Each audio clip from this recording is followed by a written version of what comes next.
غیرت میں مبتلا ہوتا ہے اور مومن کو بھی غیور ہونا چاہیے۔ اور اللہ تبارک و تعالیٰ کی غیرت کس پر آتی ہے؟ جب کوئی مسلمان حرام کردہ چیزوں کو کرتا ہے، ارتکاب کرتا ہے، تو اس پہ اللہ تبارک و تعالیٰ کو غیرت آتی ہے۔ اللہ تبارک و تعالیٰ اپنے بندوں پر بہت زیادہ غیرت مند ہے۔ یہی وجہ ہے کہ مسلمانوں کی عزت اور عفت کے تحفظ کے لیے سارے تدابیر اللہ تبارک و تعالیٰ نے بتلا دیے ہیں۔ اس کے ساتھ ساتھ زنا پر، عورتوں پر تہمت لگانے پر، ان کے ساتھ چھیڑخانی پر، اس پر سخت سے سخت سزائیں اللہ تبارک و تعالیٰ نے مقرر کی ہیں، جو اس بات پر دلیل ہے کہ اللہ تبارک و تعالیٰ اپنے بندوں پر کتنا غیرت مند ہے۔ حضرت عائشہ رضی اللہ تعالیٰ عنہ بیان کرتی ہیں کہ اللہ کے رسول صلی اللہ علیہ وسلم نے فرمایا: یا امت محمد لا احد اغیر من اللہ، اے امت محمدیہ، اللہ سے زیادہ غیرت مند کوئی نہیں ہے۔ کہ کس چیز پر غیرت کھاتا ہے؟ ان یزن العبد، کہ اس کا بندہ زنا کرے، بدکاری کرے، یا اس کی کوئی بندی بدکاری کرے، اس پر اللہ تبارک و تعالیٰ بہت غیرت میں آتا ہے۔ اور جو میں جانتا ہوں، اگر تمہیں بھی معلوم ہو جائے تو تم بہت کم ہنسو اور بہت زیادہ رو۔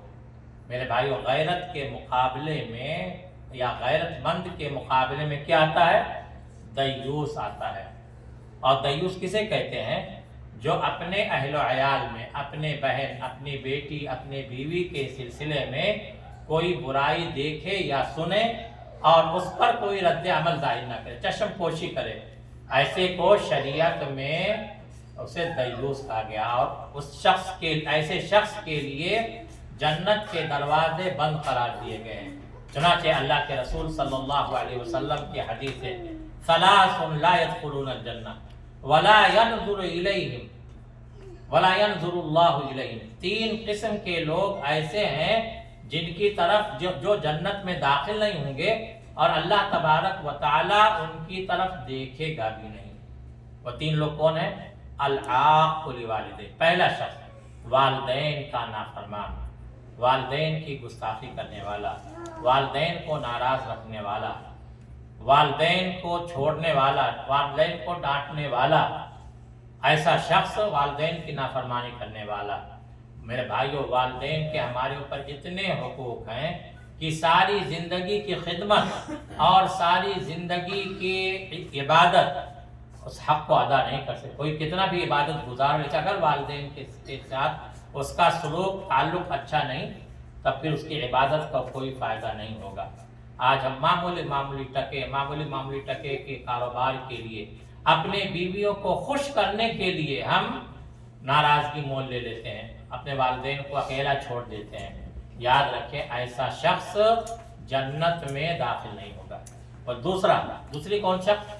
والمرأة المترجلة المتشبهة بالرجال، وہ ایسی عورت جو مردانہ ہو، مرد بنے، مردوں کی مشابہت کرے، یعنی اس کے چال ڈھال میں مردوں کی طرح اس کا چال ڈھال ہو، مردوں کی طرح اس کا بول چال ہو، مردوں کی طرح اس کے بال ہوں، ایسی عورت بھی جنت میں داخل نہیں ہوگی۔ اور تیسرا کون؟ والدیوس، اور تیسرا دیوس ہے۔ یعنی جیسے میں نے کہا، دیوس ایسے شخص کو کہتے ہیں جو اپنے اہل و عیال میں کوئی برائی دیکھے اور اس پر وہ کوئی رد عمل ظاہر نہ کرے، چشم پوشی کرے، اس برائی کو ختم کرنے کی وہ کوشش نہ کرے۔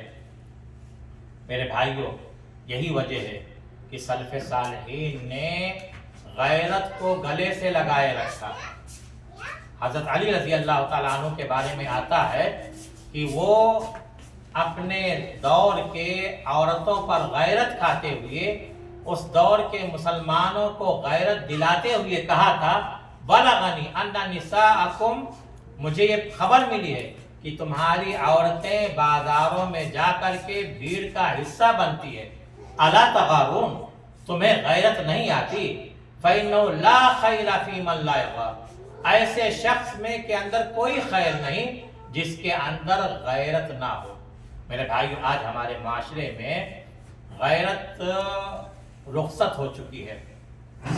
اور اسی وجہ سے ہمارے معاشرے میں جنسی انتشار پھیل رہا ہے، اور معاشرے کی جو شناخت تھی وہ شناخت ختم ہوتی جا رہی ہے۔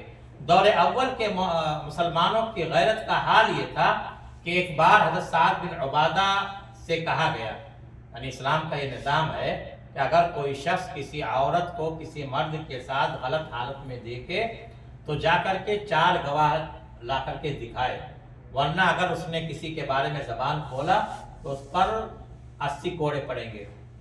تو حضرت سعد بن عبادہ نے کہا کہ اگر میں اپنی بیوی کو دیکھوں گا کسی غیر مرد کے ساتھ تو میں فوراً تلوار لے کر اس کو ختم کر دوں گا، میں جاؤں گا نہیں ڈھونڈنے کے لیے کہ جا کر گواہ ڈھونڈ، میں تلوار لے کر اس کو قتل کر دوں گا۔ اللہ کے رسول صلی اللہ علیہ وسلم پر جب ان کی یہ بات پہنچی اللہ کے رسول صلی اللہ علیہ وسلم کے پاس، تو آپ نے کہا کہ تم لوگ سعد کی غیرت سے حیران تعجب کرتے ہو، میں ان سے بھی زیادہ غیرت مند ہوں، اور اللہ تبارک و تعالی سب سے زیادہ غیرت مند ہے۔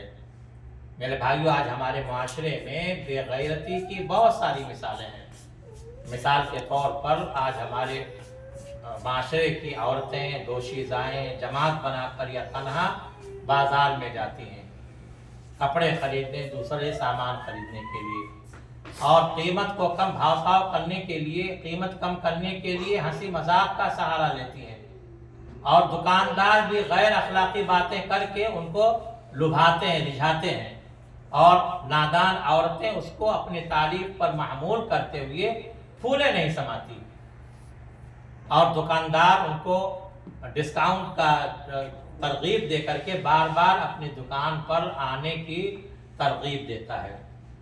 آپ میں سے سب لوگ جانتے ہیں کہ کچھ کپڑے ایسے ہوتے ہیں جن کو دکاندار سے طلب کرتے ہوئے آدمی احتیاط برتتا ہے، بلکہ بعض دیندار اور شرمیلے قسم کو لوگ کاغذ پہ لکھ کر کے دے دیتے ہیں دکاندار کو، اور دکاندار ان کی مطلوبہ چیزیں ان کو فراہم کر دیتے ہیں۔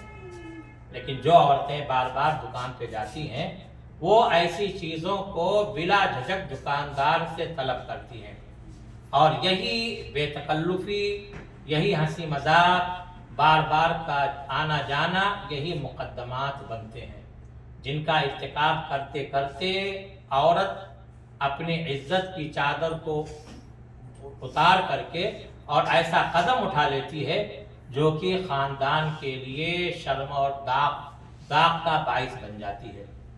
اسی طرح میرے بھائیوں، بے غیرتی کی مثال یہ بھی ہے کہ ہم اپنی نوجوان بیٹیوں کو، غیر شادی شدہ بیٹیوں کو نیٹ والا موبائل دیتے ہیں، یا یہ کہ انہیں کال ریسیو کرنے کا عادی بناتے ہیں۔ ہوتا یہ ہے کہ مرد اور عورت کسی طرح سے ایک دوسرے کا نمبر لے لیتی ہیں اور موقع پا کر کے ان سے باتیں کرتی ہے، اور پیار اور محبت کے نام پر وہ شریعت کی ساری دیواریں پھلانگنے لگتی ہیں۔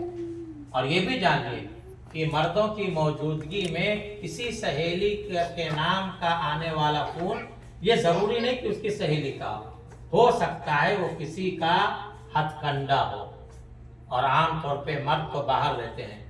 ہماری خواتین کی یہ ذمہ داری ہے کہ وہ ان چیزوں پر دھیان رکھیں، ان چیزوں میں، اس لیے کہ اللہ کے رسول صلی اللہ علیہ وسلم نے فرمایا المرأۃ راعیۃ فی بیت زوجہا، کہ عورت اپنے شوہر کے گھر کی ذمہ دار ہے، یعنی اپنے عزت، اپنی بیٹیوں کی عزت، عفت، غیرت کی حفاظت، شوہر کے مال و متاع کی حفاظت، بچوں کی تربیت، ان تمام چیزوں کی وہ ذمہ دار ہے، اور اس کے بارے میں اس سے سوال کیا جائے گا، عورت سے اس کے بارے میں سوال کیا جائے گا۔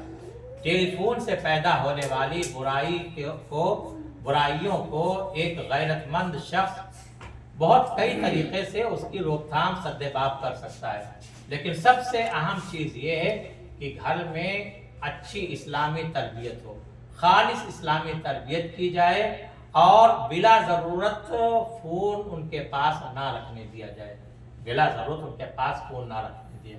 اسی طرح میرے بھائیوں، بے غیرتی کی علامت یہ بھی ہے کہ ہمارے بہت سے بھائی